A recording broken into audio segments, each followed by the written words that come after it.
Before we begin, I just want to acknowledge that we're on the traditional territory of the Syilx Nation, which UBC is situated on.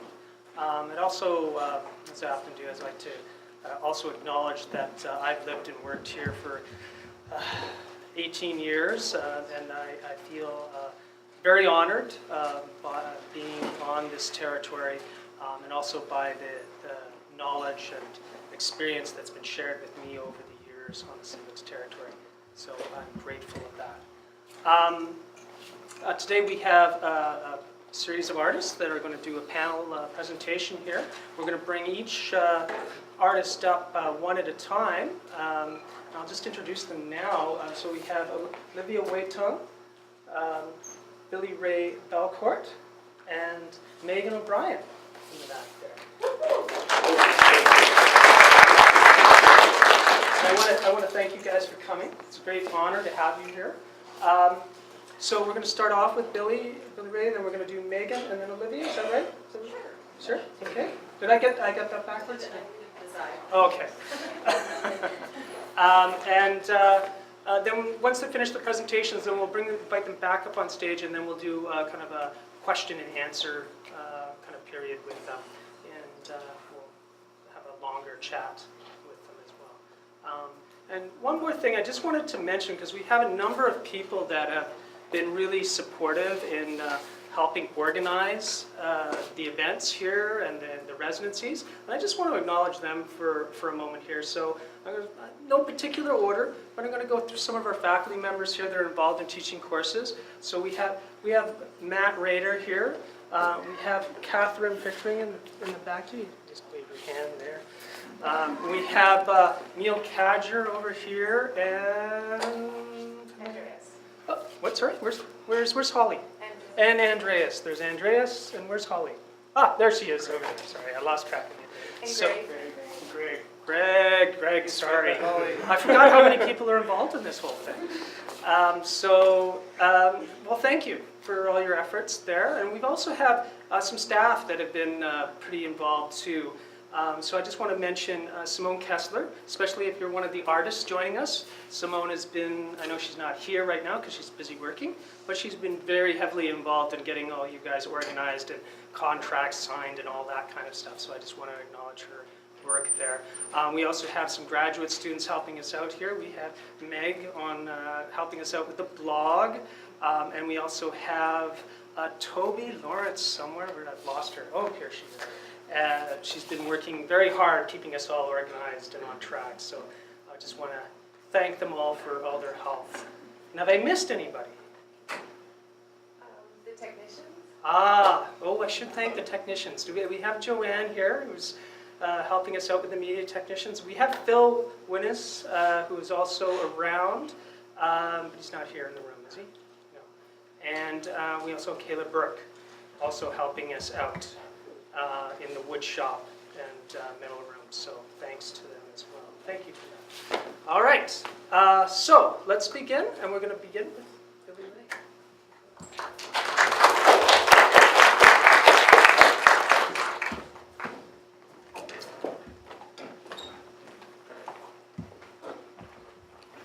Hang out back here. Is it mic'd? No? No, it wasn't like that. Although your voice seems to carry nicely, though. Everyone can hear me well? Yeah? Okay, cool. As was mentioned, I'm Billy Ray Belcourt. I'm from the Driftpile Cree Nation in northwestern Alberta, Treaty 8. I'm a PhD student and Pierre Elliott Trudeau Foundation doctoral scholar in the Department of English and Film Studies at the University of Alberta. I am the author of This Wound is a World, which won the 2018 Canadian Griffin Poetry Prize, and my next book of poetry. You might have seen me sobbing on the internet, and you still can if you have not. My next book, NDN Coping Mechanisms, Notes from the Field, will be out in the fall 2019 with House of Anansi Press. And I have a couple couple more projects that I can't really disclose too much information about that I'm working on, but I will be sharing some newer work today. I sort of compilated some thoughts, both poetic and critical or theoretical, about place, location, geography, the places from which I write or about which I write. So without further ado, there's 4 sections. So number 1, do not come looking for me / us / them. We bathe in the excess of what proliferates outside the borders of the judiciary of interpretation. I pull over on the side of a dirt road to change a flat tire. I am in the middle of nowhere, which for some of us is all we have left and all there ever was. The tire is not a tire, but a balloon that cost $1.99 at a grocery store on the main street of nowhere. The balloon is not filled with air, but with grief. The grief is not a response to just one event, but a continuance of events, a horrible cadence of events. The tire that is not a tire, but a balloon pops, and suddenly the heaviness of being, of what Jack Haverstown calls the brokenness of being, is less than and inadequately described as a brutal inheritance. In the acoustic aftermath of the pop, in the cacophony of its wake, there is pure gesture. There is a feral form of freedom. And number 2. I write on the shores of Lesser Slave Lake, a place where history is too much like the wind. Here, history, like air in motion, is not always something to behold, especially when it blurs into the background noise of the ordinary. Nonetheless, it sounds out, and sometimes in competition with a dominant auditory emission. If we think of the present as something like a dominant auditory emission, then this means that we have to strive to hear the low hum of context. As both vibration and wind, history is of the atmosphere. In northern Alberta, the atmosphere is, of course, subarctic. But swept up in it is also the terror of settlement. Bounded and unsafe, it is dense with the alarm of biopower. To the untutored eye, the affect worlds that bubble up at the water's edge and nearby are outside of the political, unhinged from the thick history of colonial dispossession that brought and is still bringing Canada into existence. Since at least 1900 and deep into the 60s, this comparatively small pocket of the province of Alberta was the site of a terrible and terror-making social and biopolitical experiments of epic proportions, the Indian Residential School. Lesser Slave Lake covers just 1,160 square kilometers, but at its western and eastern shores, at Grouard-Jussard in what is now Lesser Slave Lake Provincial Park, were a total of 4 of the aforementioned schools throughout the long 20th century, 2 at the same location under different names. What happened in those death worlds is now in the non-place of unrepresentability.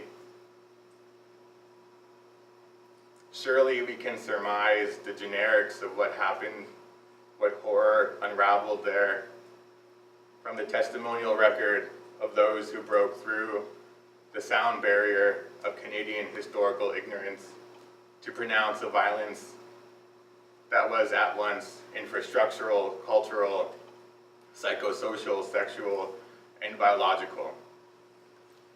But the trauma that polluted the air of those schools is both more than and contra representation. State power against joy, against care, made trouble for thought and image making. It produced a zone of ethical abandonment that continues to haunt those who make life on the reserves and in the towns on the shores of Lesser Slave Lake, through which Highway 2 runs. However, we are more than non-beings from the badlands of modernity. We are here at the edge of the world, and there are hints of a world to come everywhere. Number 3, I hoard dirt in my ears. Months later, I pull out a summer dress. The dress is not a dress to be worn, but to be hung, like a flag on a wobbly pole that is noticed only when crowded in the mouths of those near it. The dress is not a dress to be worn, but to be hung, like an Indian condemned to death by the judiciary of historical ignorance and enactments of white fellowship. We all bear the dress, not as an article of clothing, but as an ontological imprint. To bear is not to wear, of course. To bear and to birth, however, are from the same neighborhood of experience. It is there, in the neighborhood of experience, that my childhood home is nowhere to be found. And so, my childhood home could be anything, even a summer dress made of dirt. And number 4,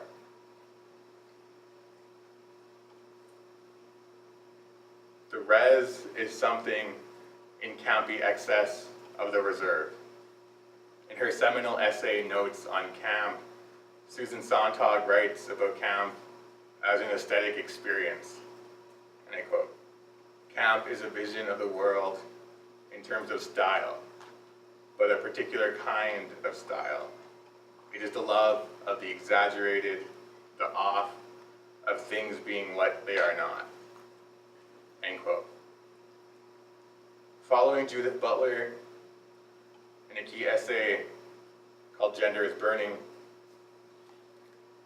drag has become something of a metonym for camp, in that it exposes not only the violability of gendered norms, which are articulated at the levels of biology and sociology at once, but also the possibility for new modes of subjectivization that do not connect the body with the vulnerability that is injurious.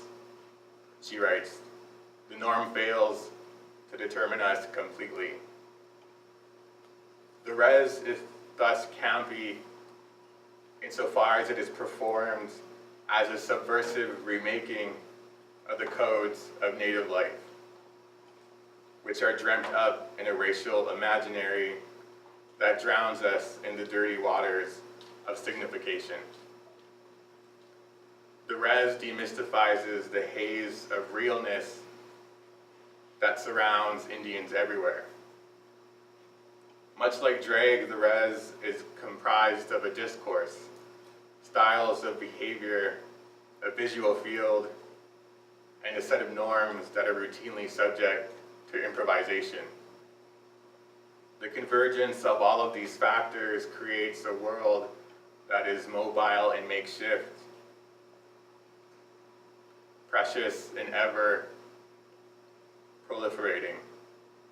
In some, the res is what is produced by those in the outskirts of the good life who refuse to submit to the invisibility regime that undergirds the logic of reservization.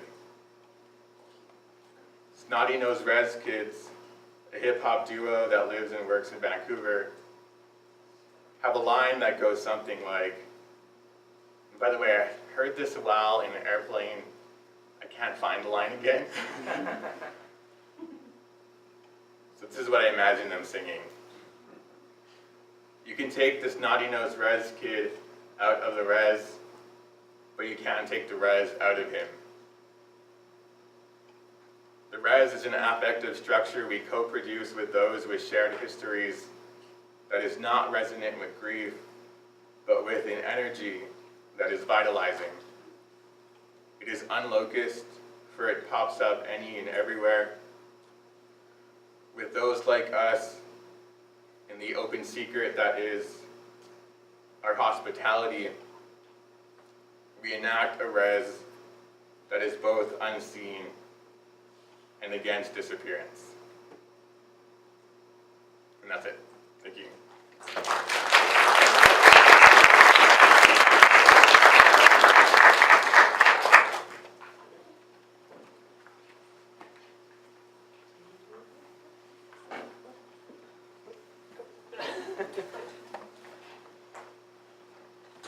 So thank you, Billy. That's great. Next up is Megan, and do you have images or are you? No, I have some physical work that I can hold up Okay. at some point. All right, if but you yeah. need help. Okay. Hi, my name's Meghann O'Brien. I'm a weaver from the northwest coast of British Columbia. Is this loudness okay of my voice? Okay. I tend to be a bit of a quiet speaker, so I'm going to make an effort to yell. Yeah, it's an honor to be here. I always like to share a little bit about my family lineage before I speak. So I come from, my dad was born in Ireland and immigrated to Canada, and my mom is Haida and Kwakwaka'wakw. So my maternal line back to Haida Gwaii goes through my mother, my grandmother, great-grandmother, and then great-great-grandmother that is traceable. For me, those things have become really important. And so on her dad's side, yeah, there's lineage in Kwakwaka'wakw territory as well, which roots in Cape Mudge. For me, those, I guess also I have other names than Meghann O'Brien is my English given name, but I've been giving names in ceremony. So part of my process as a weaver has brought me back into contact with some of the surviving ceremonial aspects of Northwest Coast culture. So even though I came from like a really strong lineage on both sides of my family, when I was growing up I didn't feel very connected to it, and I really feel as though it's been through the act of learning to weave that has brought alive that interest again and that connection into the bloodlines that I come from. So the name I was given, the first feast that my Kwakwaka'wakw family had was in 2011, and it was in celebration of a robe that I'd completed. I kind of thought, you know, I'd spent about 11 months working on this piece, and I wanted to bring my family together to celebrate. So we named our entire family at that time. The name I received in that ceremony was Kohilaga, which means the smoke that comes out of the top of the big house and welcomes people to feast and potlatch. So the names that we gifted our family, there's about 75 of us. They all come from a treasure chest, some from potlatch ledgers. And the smoke names are among some of the oldest names in Kwakwala. They are said to have come from the first feastings. And then in 2012, that same robe, after a long period of, I guess about a couple of years of contemplating what to do with this piece that I'd completed, it took about 11 months to make. And in that time, when I started weaving, I was a professional snowboarder, like fully like mid-career doing that. And it was the weaving of that robe that really kind of was the shifting point for me into devoting myself completely to textiles and weaving.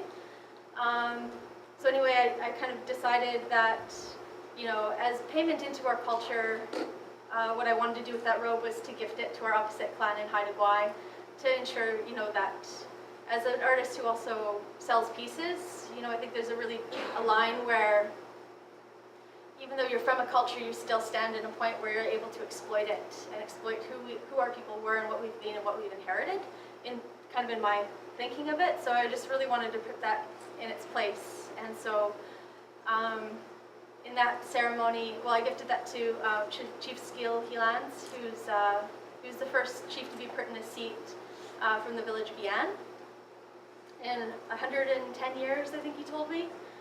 His name's Alan Davidson Jr.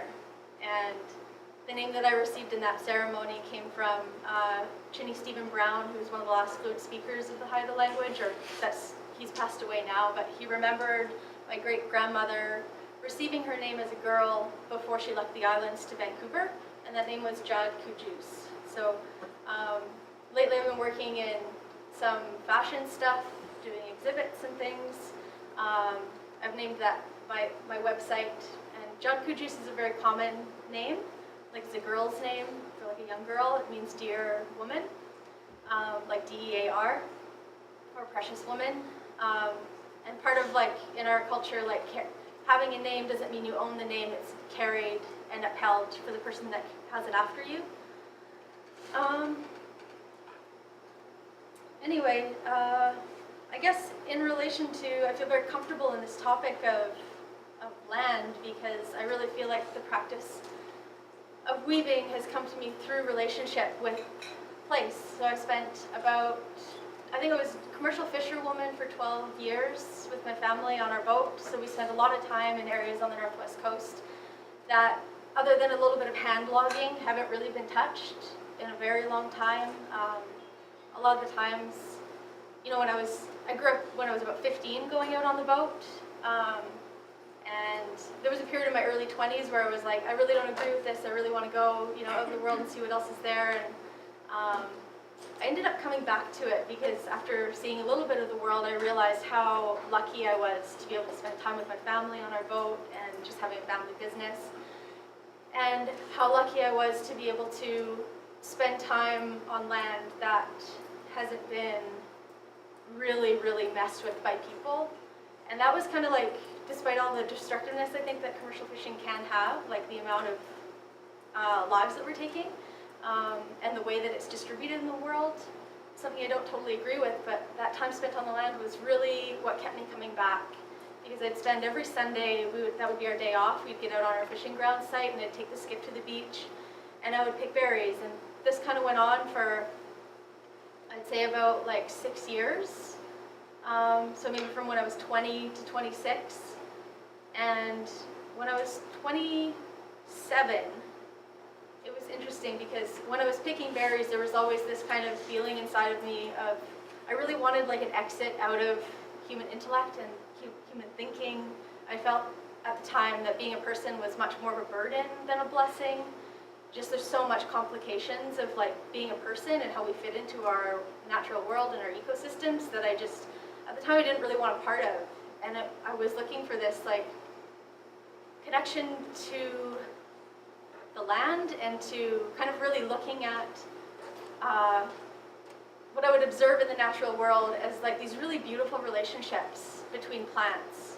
And that was really what I was looking for with weaving, was a way to facilitate, way to bring them together. So picking berries and then just like, I heard this story one time of the way that the old people picked berries into baskets that were worn from the forehead so that it'll let both of your hands be free. And this elder like shared the song with me and like demonstrated how they like threw them in the back of the basket, held on the back. And I was just, because I love berry picking so much, I was like, I have to have one of these. And like, at the time I didn't really know anything else. Like on the northern part of the northwest coast, there wasn't a huge visibility of weaving out in the world. And I certainly had no idea that there was a commercial aspect attached to it. So my first pieces were really wanting to like bring together like these berries that I loved so much, and then the cedar tree. And as I was thinking about the cedar tree, how for thousands of years, you know, on the northwest coast, it was regarded as our tree of life from birth till death. You were just surrounded by cedar, you were housed in it, our canoes were made from it, you'd be birthed onto a cedar bark mat, and like cooking boxes out of cedar, and just like this really beautiful connection with this tree. And you know, if you picture it like this tree and like almost like a Christmas tree and like all of the gifts that come off of it that were a way of our way of life, you know? And I just really wanted that so badly. And I found that through starting to weave with that, even though it was for a very intimate thing, just yourself and these berries and some cedar, there wasn't a lot of like, desire for me at the time to be part of our culture's ceremonial stuff, you know, like the potlatch system. And kind of when I think of traditional art forms, just because I came from it from such a different like angle, I guess, is my personal experience has been that through learning to weave, you know, I encountered teachers along the way. So I worked with Bo Dick's daughter, Carrie, who's around my same age, learning basketry, and then I learned Raven's Tail weaving from her mother, Sherry.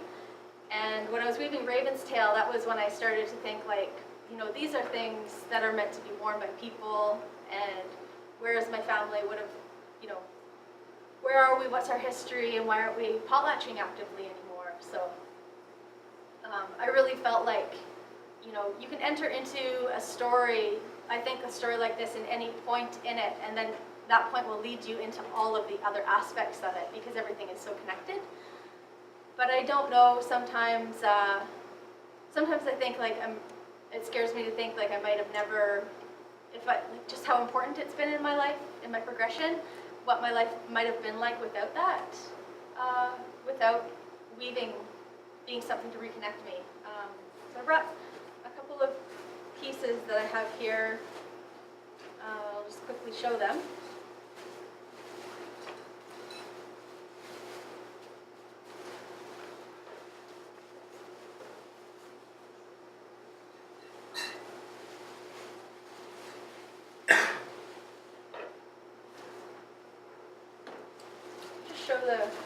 Probably just show the bigger one, it's easier.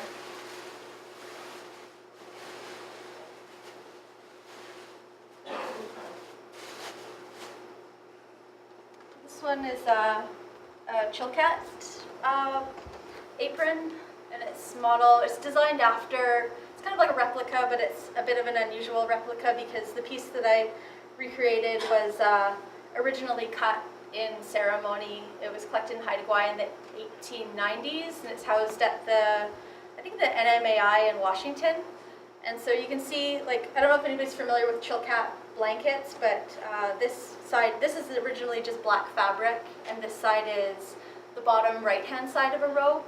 And then this comes from the center, so originally this little shard piece here would have been vertical on the robe and in the center of the robe. And then this piece here, kind of to there, so it's a line here that you can see. But that came from the top right-hand side of the robe, so it was flipped upside down. Yeah, there's a lot to say, but leave it at that.